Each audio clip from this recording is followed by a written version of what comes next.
Dear colleagues, dear our guests, we would like to welcome you to our second webinar, which is Inclusive Smart Cities and Decarbonization Active Sectors.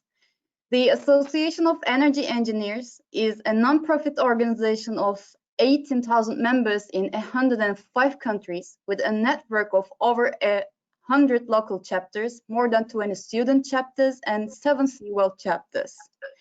AEE Turkey chapter was established in 2016 and is now working in full and exclusive cooperation with Turkish Society of HVAC and Sanitary Engineers. AEE Turkey supports the scientific and educational activities of our colleagues in energy sector and promotes actions for sustainable development. The association plans online international energy management certificate programs and trainings such as the Certified Energy Manager.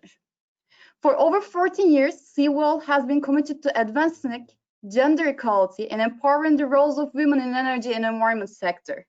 Accordingly, CWEEL Turkey chapter has started to its actions under the umbrella of TTMD in order to leverage opportunities for women in the sectors. Today, we will have our second webinar with one of those women pioneers who supports the actions in energy and environment, who is Kathy Julie Hein, and our valuable moderator, who is Gülcan Ergin. I would like to give the floor to Gülcan Ergin. Thank you so much. Okay, thank you, Ebru Hanım. Hello, everyone, and welcome again to the second webinar of the CWEEL Talks.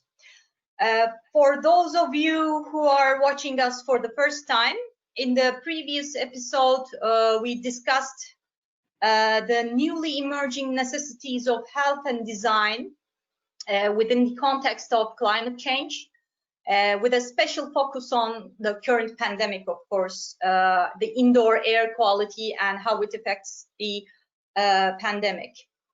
So it's complementary to that issue, actually. We will today be discussing how we can have inclusive and smart cities, because we are increasingly becoming an indoor generation increasingly living in the cities.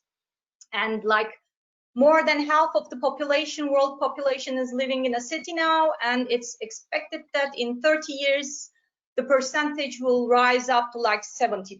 So it's a huge number we are talking about. That means we need to have an inclusive approach for the services that we will plan to provide to the people living in the cities. So it's important to be inclusive and to have a smarter approach.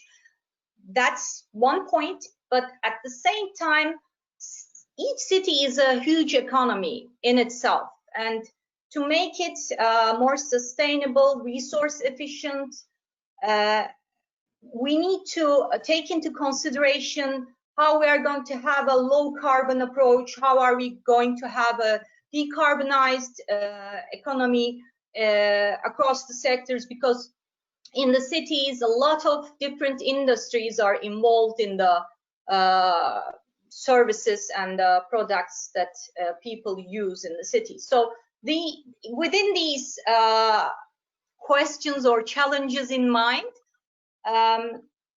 and also the question of how we are going to invest in to have a sustainable approach to all these issues, we are very happy to have Kathy with us, really, and I would like to, before giving the floor to her, I would like to point out that at the end of her presentation, the audience, we will have a Q&A session. So during the presentation, you can ask your questions in a written form in the questions box where you can see it.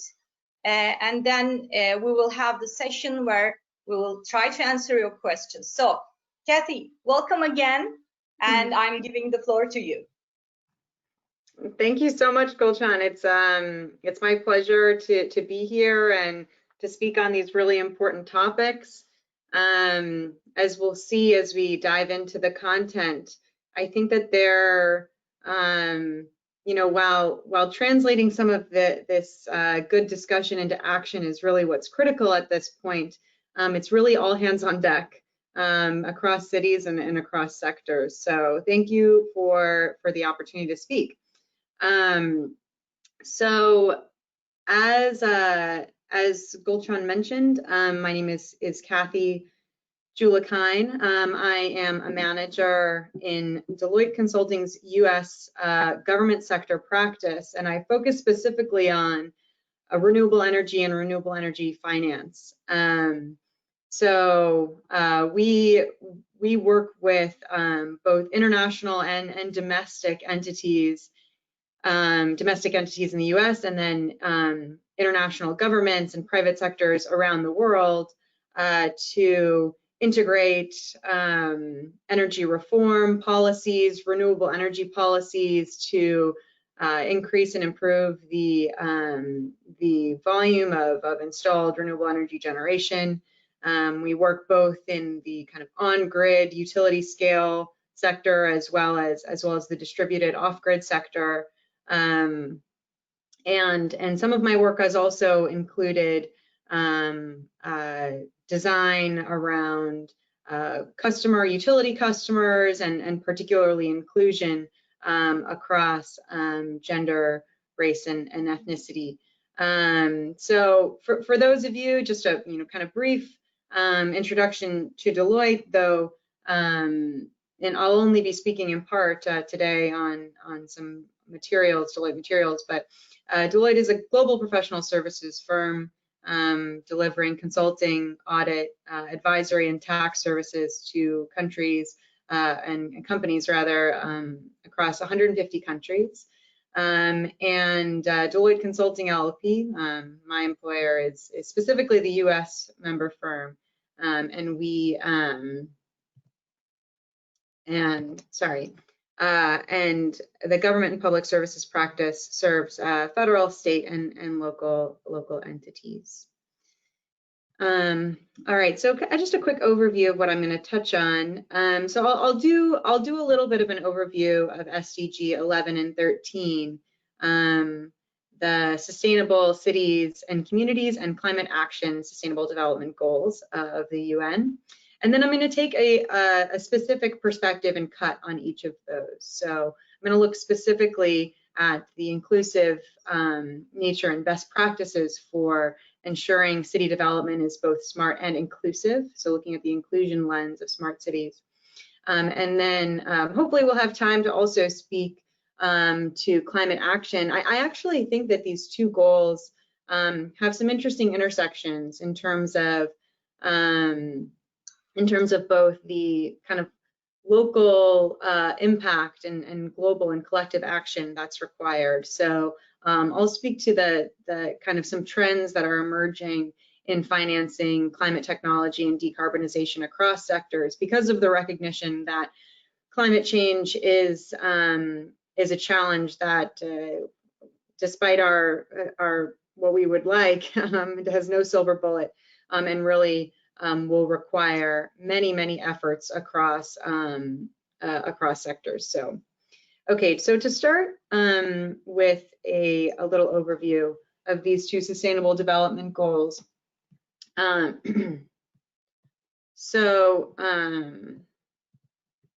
SDG 11, which is the Sustainable Cities and Communities Sustainable Development Goal, has the goal of making cities inclusive, safe, resilient, and sustainable. So as Gulchan mentioned, currently over half of the world's population lives in cities, and that's projected to grow to 60% by 2030 and then 70% by 2050.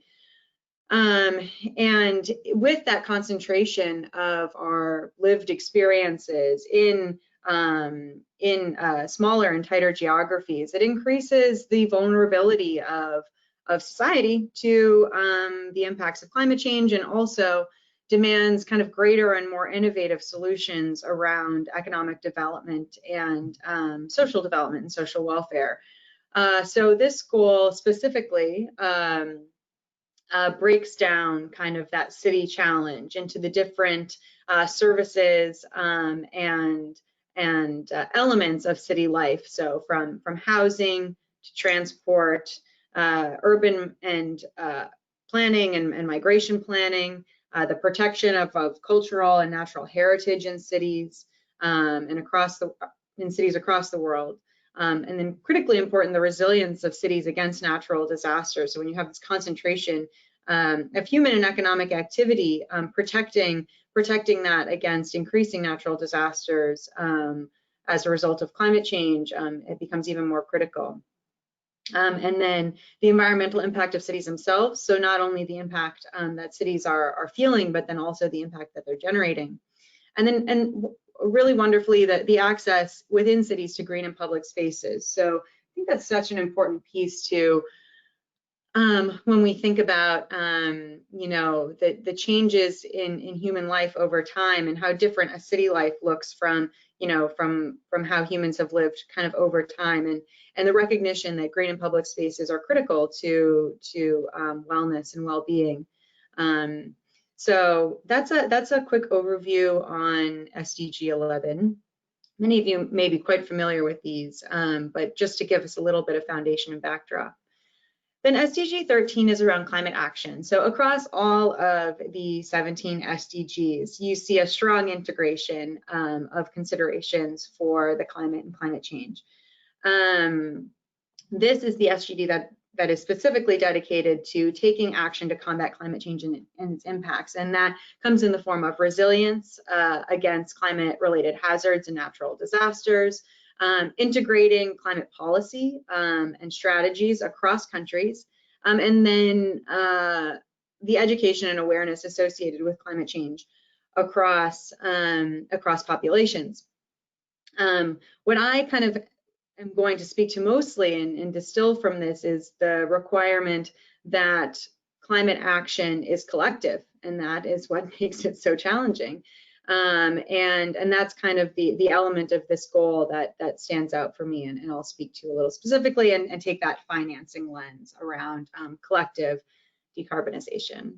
So, okay, so to start thinking about the importance of inclusion in smart cities. Now, this is very much reflected in SDG 11, and some of my colleagues at Deloitte spent a couple of years very recently investigating this a little bit further, looking at where some of the common missteps are in smart city development, where cities fail to bring all citizens along in city initiatives, smart city initiatives, what some best practices are, and some great case studies of cities that have adopted both approaches that are both smart and inclusive.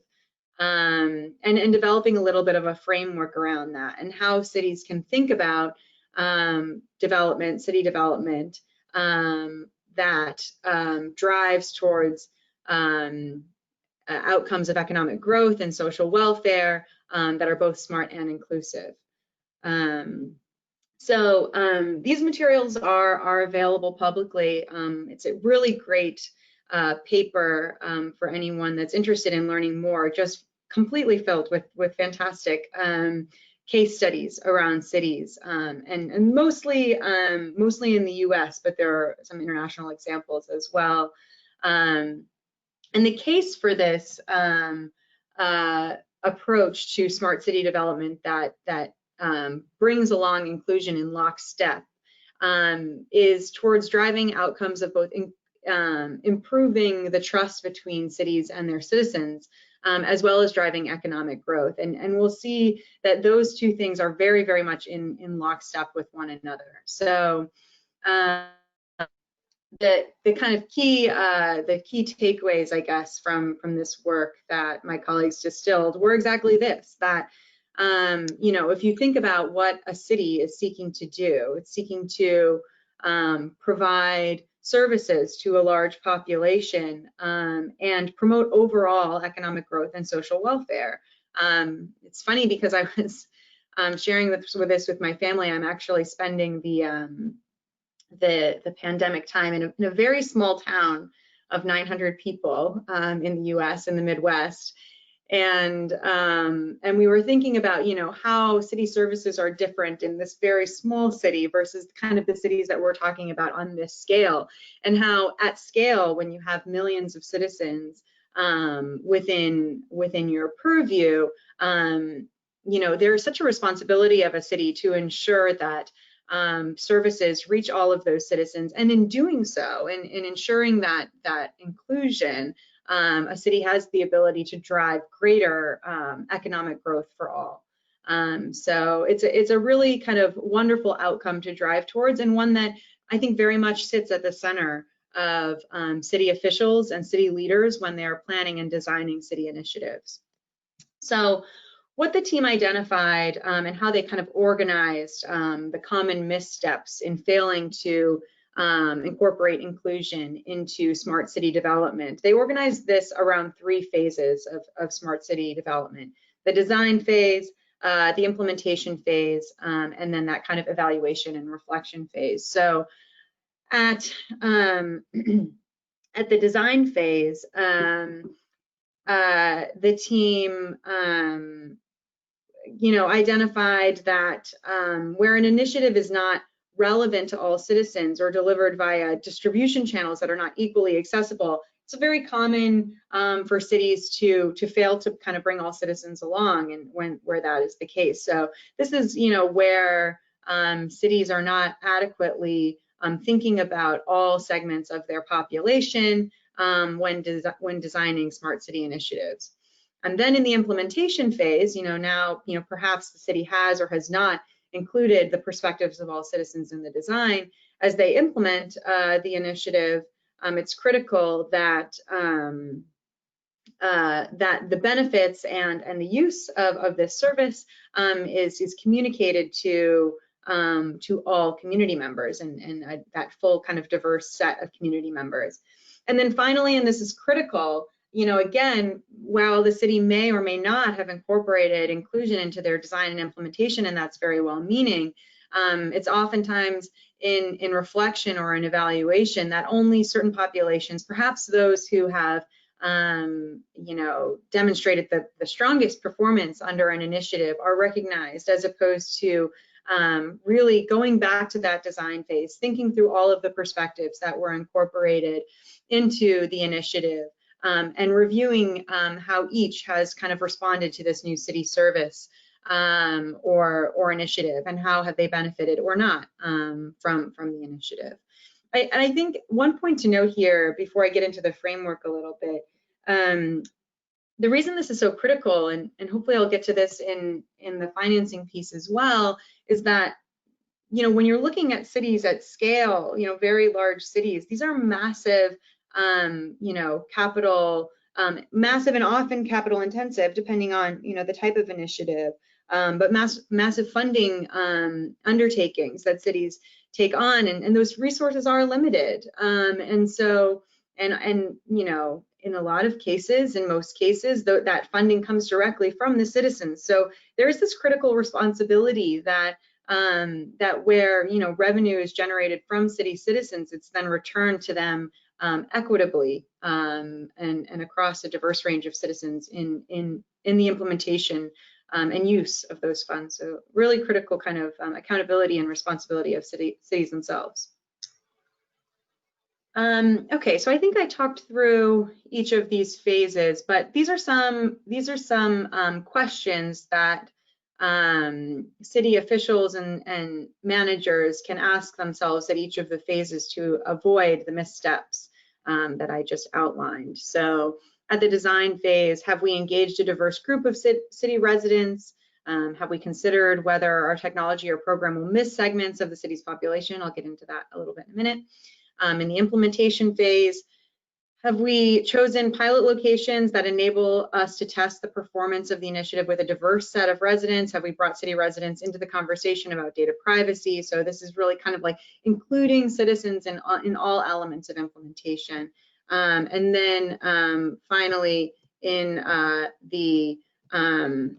the reflection phase, which is really critical, is determining unconscious bias. So have we really challenged ourselves to select metrics that fairly represent the population that we're serving, and identified any potential unconscious bias? Okay, so at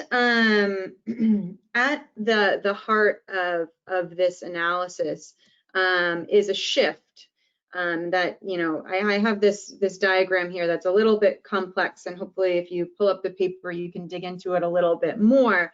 But I think that what the team identified is that oftentimes where you are seeing these missteps in smart city initiatives, it is because the focus and concentration is around the data or technology itself. So to back up just a little bit here and be clear, so like, what do we mean when we say smart cities? So these are cities that are using data to make more informed decisions about design and services.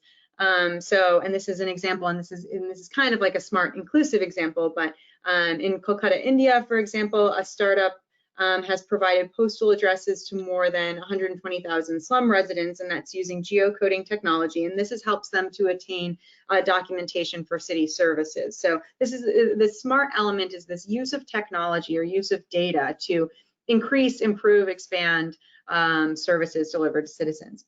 So that becomes the focal point. Now, what the team kind of found when they were looking at best practices for inclusion is that cities that shift that focal point from the data technology to the citizen itself are those that are more effectively reaching all of their citizens with these initiatives. So speaking first to the citizen, and then the goals associated with the city and the citizen in that relationship around economic growth, sustainability, improving quality of life, and then looking across these domains that we've outlined, you know, mobility, health, security, the economy, and then get into these smart enablers. So that's where we use kind of the data technology, innovative funding or financing, data and security to enable the achievement of those citizen-centric goals.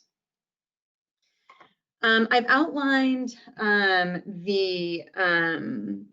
of the 6 enablers here that are identified in the paper. I'm just going to double click on one of them for the sake of time and give a couple case studies. So if we look specifically at digital and technology, this is an enabler that allows cities to expand digital access and skills by ensuring that technology connects and scales to all stakeholders, and doing so while fostering continued innovation.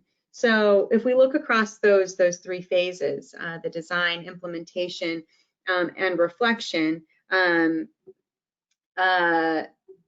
cities, you know, can think about the application of this enabler in three different ways. In the design phase, you know, the question that a city might need to ask is, have they assessed internet infrastructure availability across all of their citizens? In the implementation phase, do they, you know, as they're implementing a digital or technology solution, not only do citizens have access to internet infrastructure, but are they actually using it? Are they adopting it? And are there reasons why they're not? Are there cost reasons associated with that? And then finally, you know, citizens perhaps have access to internet infrastructure, perhaps they, you know, are paying for it and they have it, you know, connected or using it or adopting it. What is their digital literacy? What is their ability or capability to make the best use of that potential solution? So some examples of cities incorporating this include in Kansas City. The city of Kansas City partnered with Google Fiber and conducted a comprehensive study of internet access on behalf of the municipal government to help guide the expansion and inform the city's digital equity strategy. So this included an analysis of the types of services that connected residents without broadband, the types of services that they could not access, so really understanding the gaps there.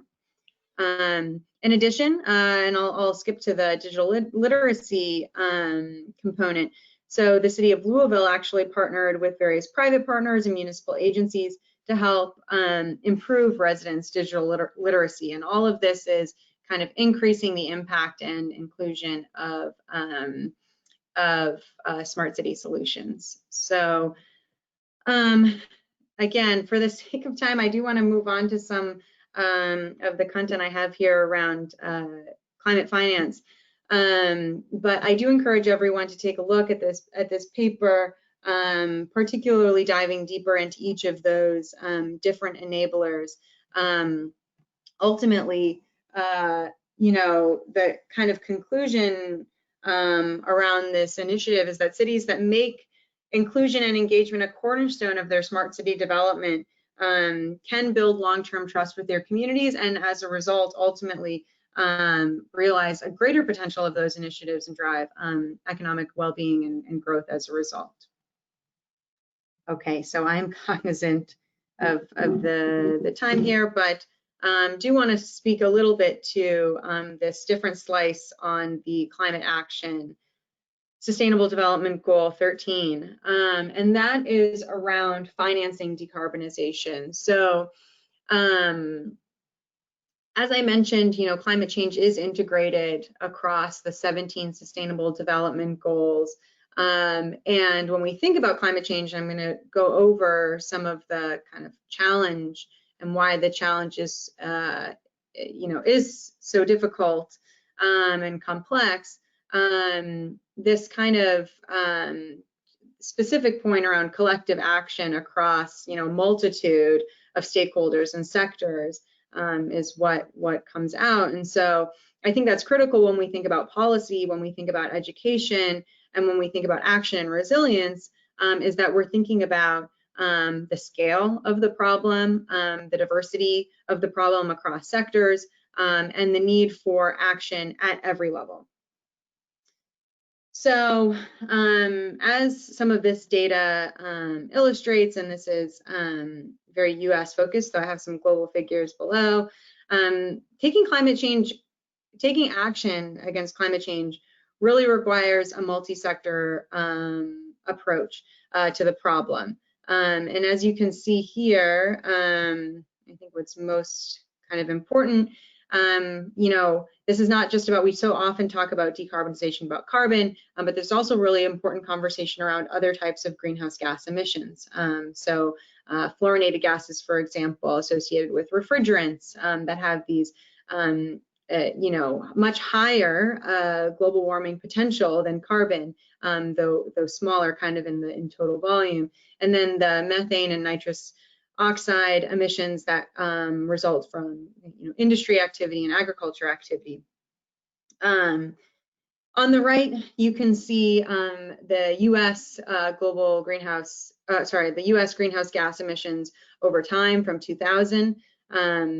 It's probably this audience is probably very familiar with the challenge in that we're not really thinking about an annual output of emissions. That's not the problem. We have a limited bucket of emissions over time, and we're very nearly to the top in filling it. And so we need to either figure out a way to remove these emissions and specifically carbon from the atmosphere, and then at the same time ultimately bring our emissions down to zero over time. And so when you look at the kind of the U.S. emissions and the very slight progress, and I'll double click on that a little bit too, around emissions reduction over time, it definitely kind of increases the urgency of action, and in any given year, every year it kind of increases.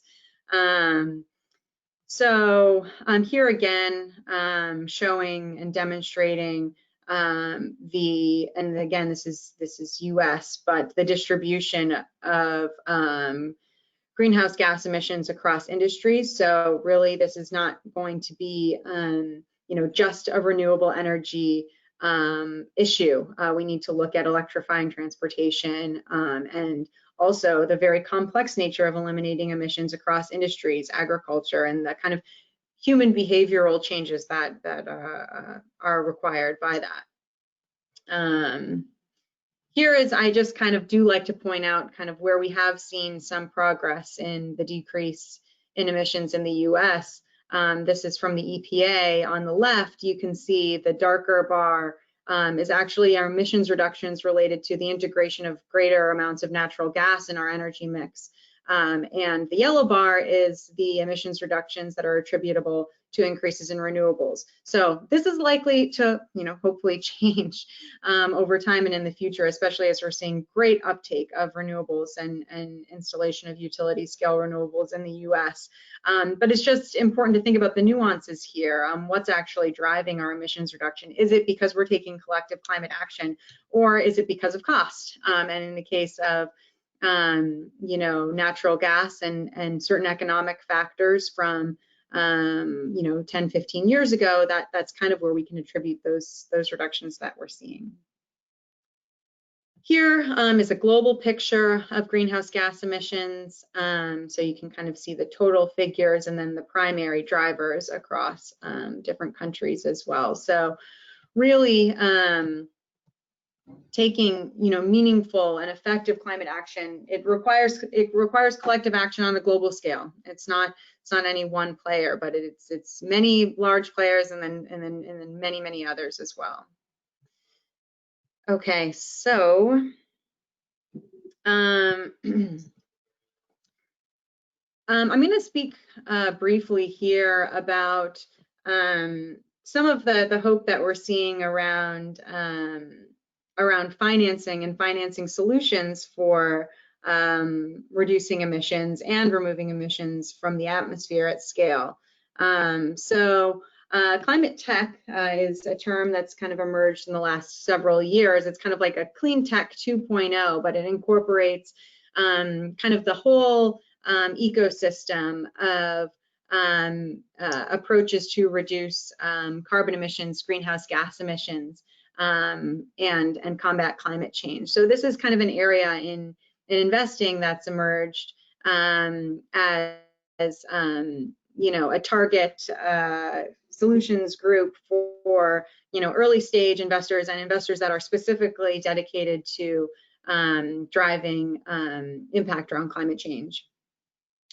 So we've seen this emergence around climate tech, and yet climate tech and clean tech are subject to this kind of financing pitfall that's been termed the valley of death. We also see this kind of in the pharmaceutical industry in terms of financing.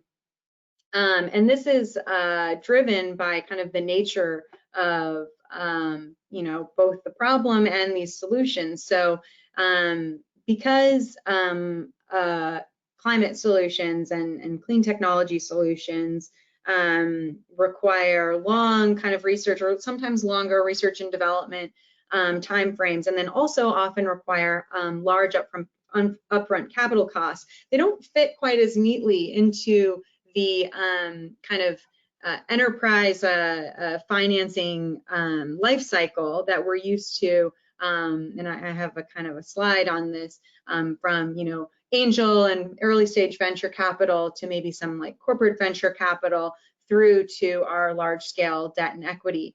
And this kind of gap in between some early funding opportunities and then the larger scale funding opportunities that are required to actually scale these solutions is termed the valley of death.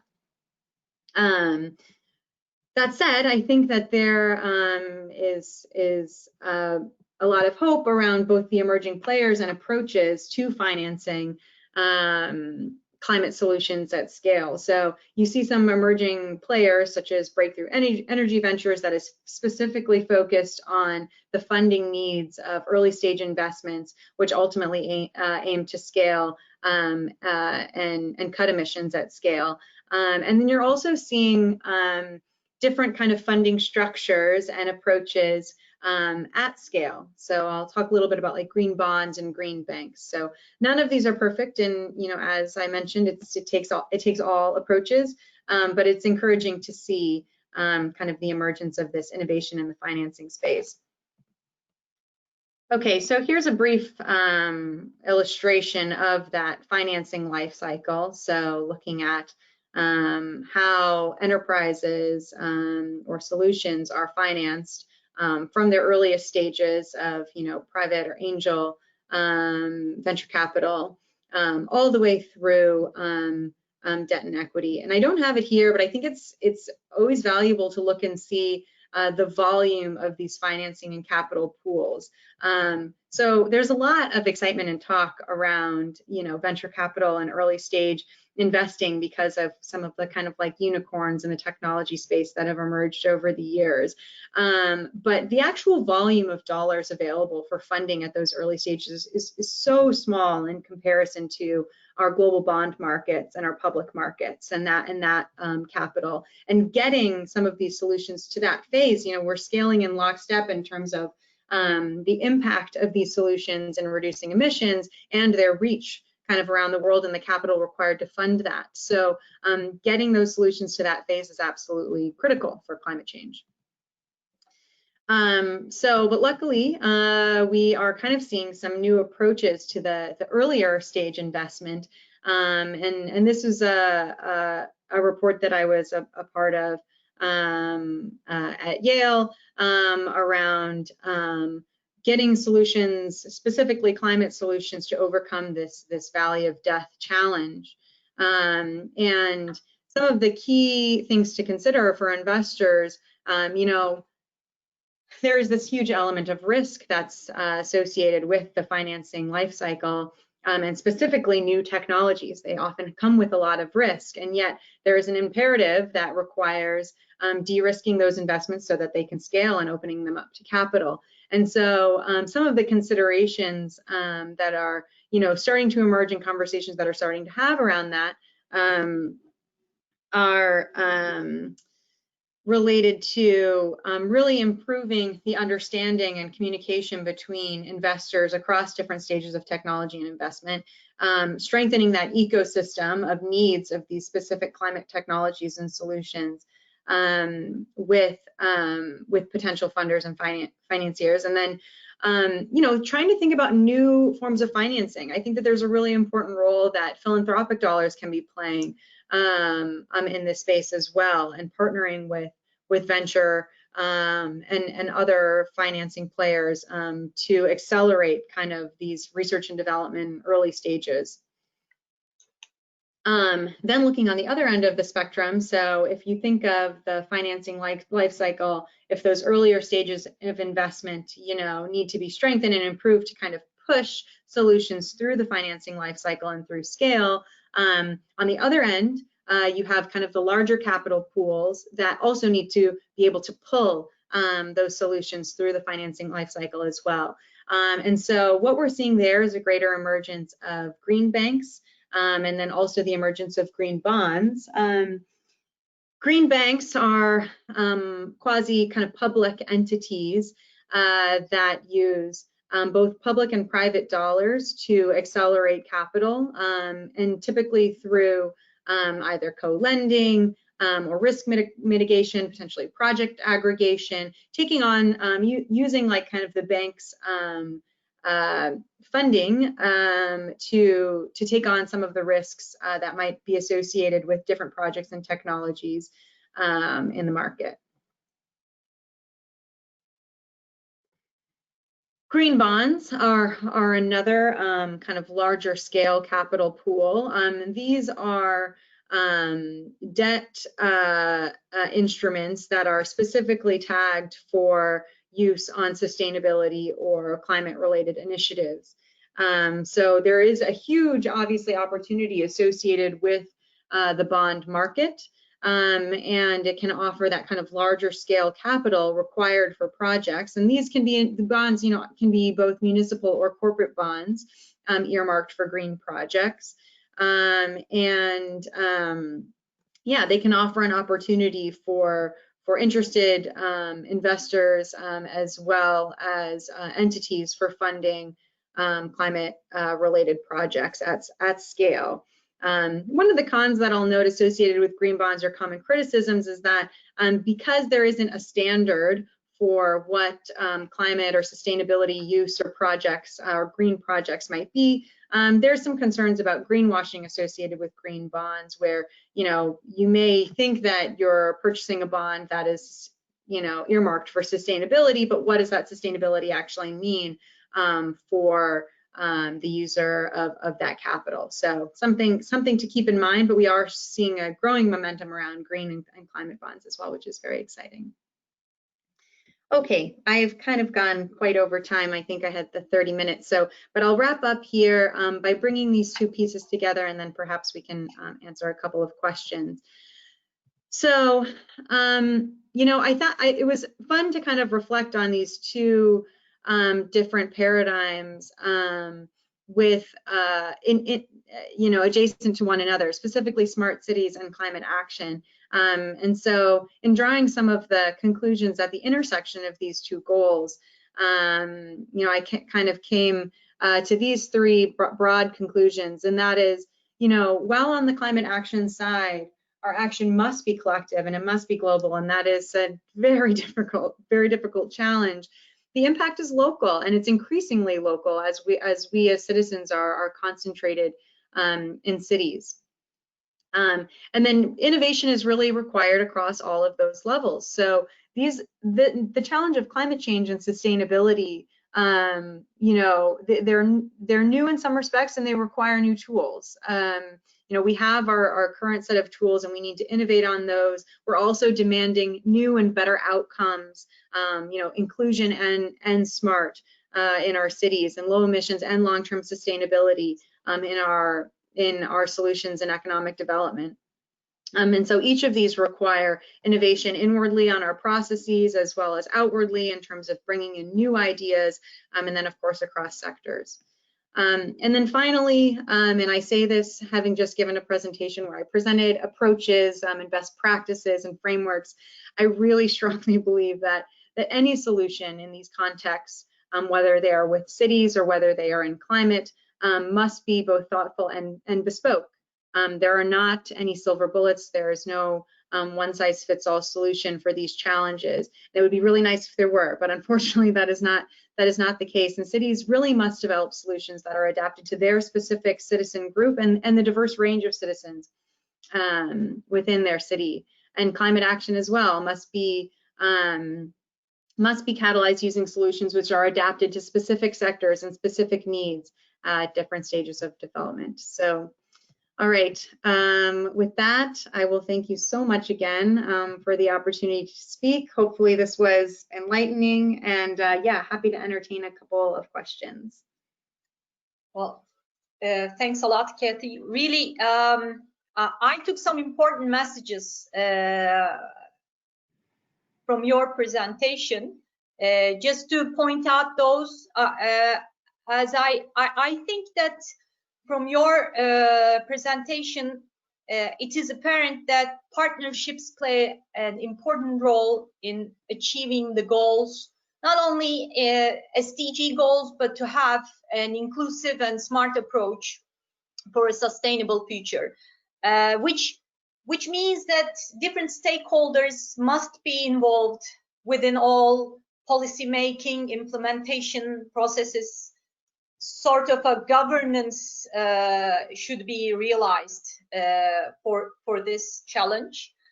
From what I understand, the existence of startups play also a quite important role, maybe especially in the technology level, to find smart solutions to the problems that we are facing.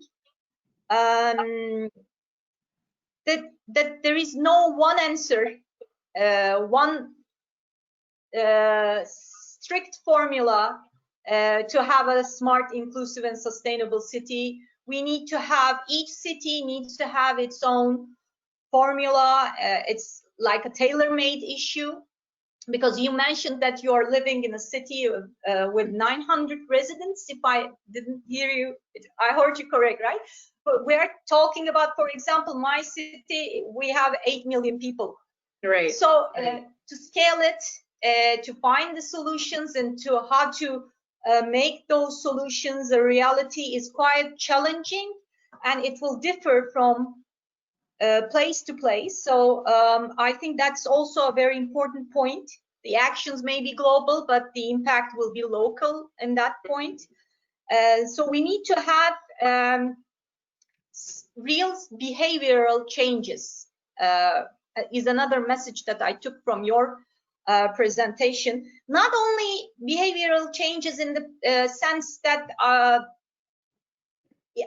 for example, individual changes, not only like that, but even the financing part of it. We need a behavioral change in the financing of the new investments. We need to look further how those investments will affect climate change or sustainability in the future. So we don't need short-term solutions, short-term investments, but we need longer-term approaches. And for that, we need to avoid, there's one risk that you mentioned at the end of your presentation, which is greenwashing, actually.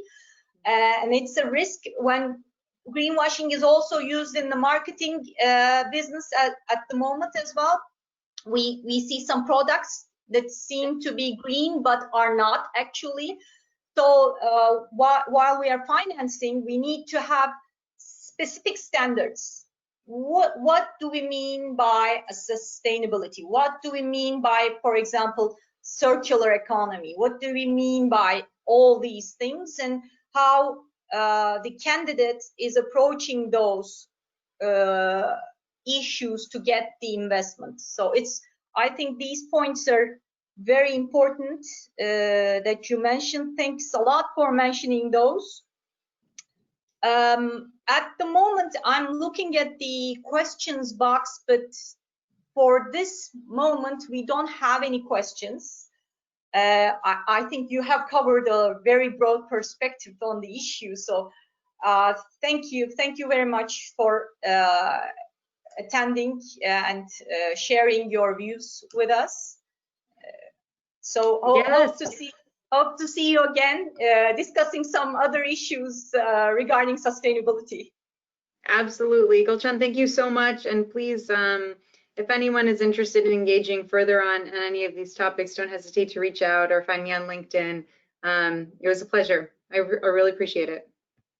Okay, thank you. Thank you again. So for the audience, thank you again for listening and watching us. See you in the next time. Bye. Bye.